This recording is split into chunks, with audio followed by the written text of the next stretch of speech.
Well, there are already dissenting voices. One from somebody very prominent in Nigerian football that's talking about Adoke Messi Mecca. Talking about the NFF appeals committee is saying that we have opened the door for fresh cases that it might just come up, but we'll have to wait and see. But whatever chance of peace they get, they'll better use it. All right, let's move on and talk about the Golden Eaglets this morning. They're to open camp on December 14. And like we said yesterday, the focus will always be on other national teams when and if the Super Eagles are not involved, they're not active. Yeah, that's how it goes. And we're actually looking forward to the Golden Eaglets do well for the country. Camp is open now. Emmanuel Amunike. It's going to be open on December 14. December 14, yeah. So I'm sure he has preparation for the African CAF Under-17 Championship. Exactly. So he has his players in mind already. He knows the players, and we know a few of them already. We know the likes of Kelechi Nwakali. We know the likes of Ebe Rasanachi as well. So those two lads in particular were very impressive in the qualifying campaign. I saw them against Gabon here, and the way they took out the Gabonese team was very impressive. So a lot of promise. Yeah, a lot of promise. Yeah. So hopefully they don't really sustain any major injuries, because it's important when you can achieve continuity in a team like this. I hope they're not affected by any major injuries as they get ready. And another threat could be the MRI scan. I hope they don't get decimated by the MRI scan. Yeah, that's part of it as well too. But then I'm thinking the authorities in charge should do the right thing by actually selecting the right players for this competition. All right, so this is wishing Emmanuel Amunike and his lads all the best, hoping that they'll get it right. Hoping that when they go to the Republic of Niger, that's in February, they will be able to pick the tickets. Let's not forget they are defending champions at under 17 level. All right, let's go on a break and just catch our breaths. When we return, we'll leave the shores of Nigeria, travel abroad, and talk about English Premier League, look at what could have been for our own Obafemi Martins, and of course Formula One, and also what's happening to doping offenders, what's going to likely happen to doping offenders. So we're going to look at all of that when we return from this break. Welcome back. In case you're just joining us, this is Sports This Morning on Channels Television.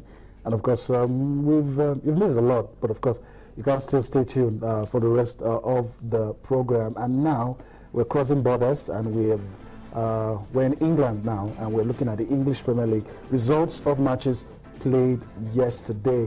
I think us through those results. I'm very sure you were able to see most of these games. Yeah, definitely. So, a lot of those games. Actually, and the biggest game for the night was obviously the London derby between Chelsea and Tottenham, and it wasn't really a surprise to me. I said it yesterday. Tottenham have a very bad record against Chelsea at Stamford Bridge. And they continued them yesterday. 28 times now they've not been able to beat Chelsea at Stamford Bridge. So good one for Jose Mourinho's side. The juggernaut continues as a march towards winning the EPL title. As we all know, much talk was about Diego Costa not being available. Awesome. And he didn't. Awesome. That's where teams should actually be scared of Chelsea now. Yesterday was all about showing the depth in the striking department. No Costa, no problem at all. David Drogba, what can we say about him? African legend. He's actually Chelsea's best ever player according to the fans, and yesterday he's still showing he's not spent force at all. Beautiful goal yesterday to go along with another assist for Eden Hazard. And Liverpool comes on again and does it again. So it shows you, like last year when Mourinho was complaining about the striking options, yesterday, this time around, he has no complaints. He hasn't sorted out whatsoever. And other results, Everton, they've been very inconsistent this season. They had all that game, and they had the time to beat Hull City yesterday. They couldn't do it, and it was a good result for Hull City. Sonny Aluko as well came on and scored a beautiful goal for Hull City. And that's one lad I'm really looking at for Nigeria. We saw what he did against in our last qualification against match. Congo? Yeah, against South Africa actually, where he came on and scored two beautiful goals. And the last result for the night was Manchester City absolutely destroyed Sunderland at home.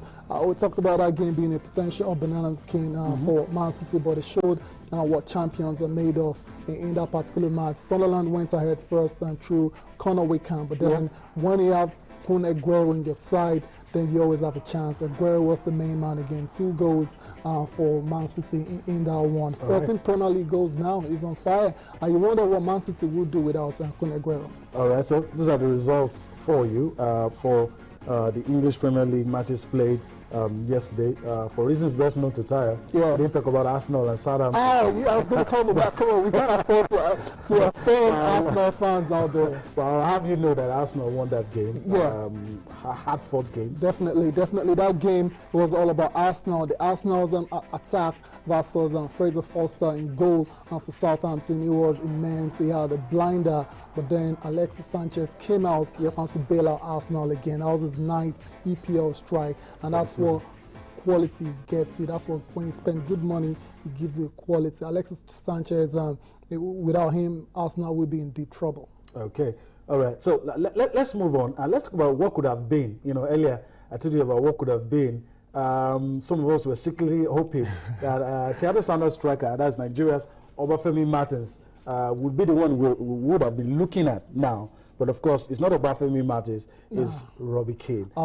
Very close. Yeah, close, but no cigar for Martins there. He's had a great season as well, so we have to acknowledge that. But then there's no doubt Robbie Keane has been very most valuable player. MVP. He's been the best. His record speaks for everyone. For everyone to see. LA Galaxy are in the final of the MLS Cup as well, so you can understand why the votes have really gravitated towards Robbie Keane. He's a great striker, and we saw him what he did when he was in Tottenham as well, to carry it over to the United States. All right, let's listen to Robbie Keane and what he had to say. How happy he was to receive the award. For me, obviously, completely different country, and you're here. I come over here to, I think my first press conference, I mentioned that I'm not here for a holiday.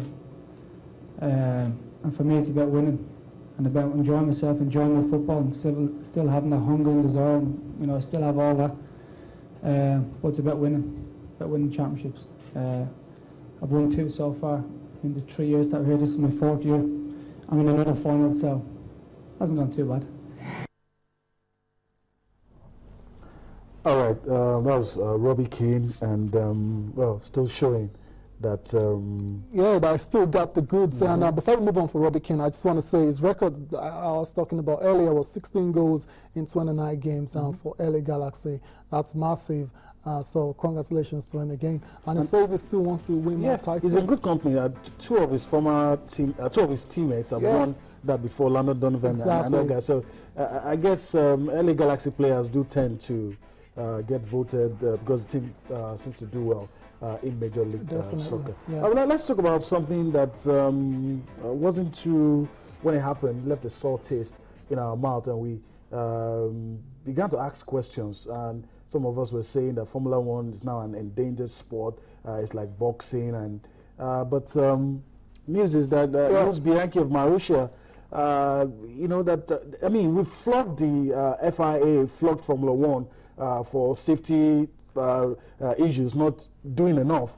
But now, I mean, FIA accident reports coming out that Jules Bianchi didn't slow down as he should, and probably that's the reason for the accident, not necessarily because the Japanese Grand Prix circuit was not safe. The deal is Formula One has always been a dangerous sport. It used to be really bad. Now they've put in all kinds of measures.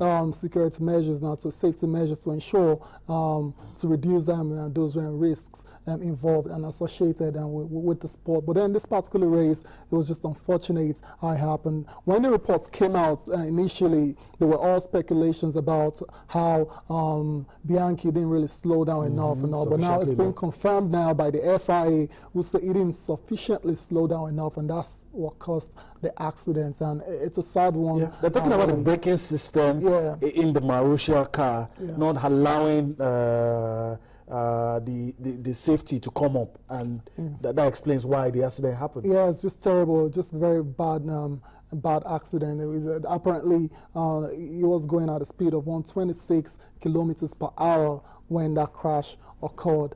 it's not a very good one at all. But yeah, we know the reasons now according to the motorsports governing body. But what I'm really concerned about is the recuperation for Bianchi. Hopefully he can come out of this and still have a very good life, even if he doesn't drive again. Okay. All right. Even if he doesn't drive again, it doesn't look like he might be able to.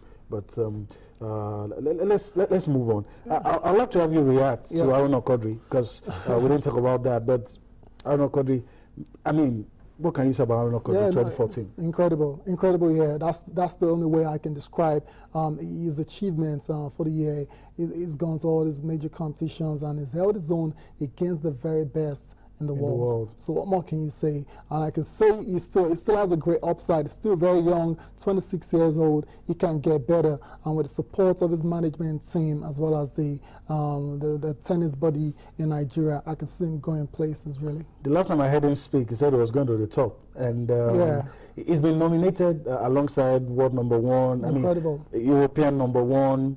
I mean, for the 2014 ITTF Awards, and that speaks volumes. Yeah, fantastic feats by Aaron Okodri there. Hopefully he can continue in this path and keep getting better. So Nigeria can really have someone to boast about. He's already top in Africa, so let's see where he goes next now in terms of the world settings. All right, well, that's how we have to wrap things up on the show this morning. We hope that you enjoyed everything we were able to bring to you. Sports This Morning comes your way again tomorrow. Bye-bye.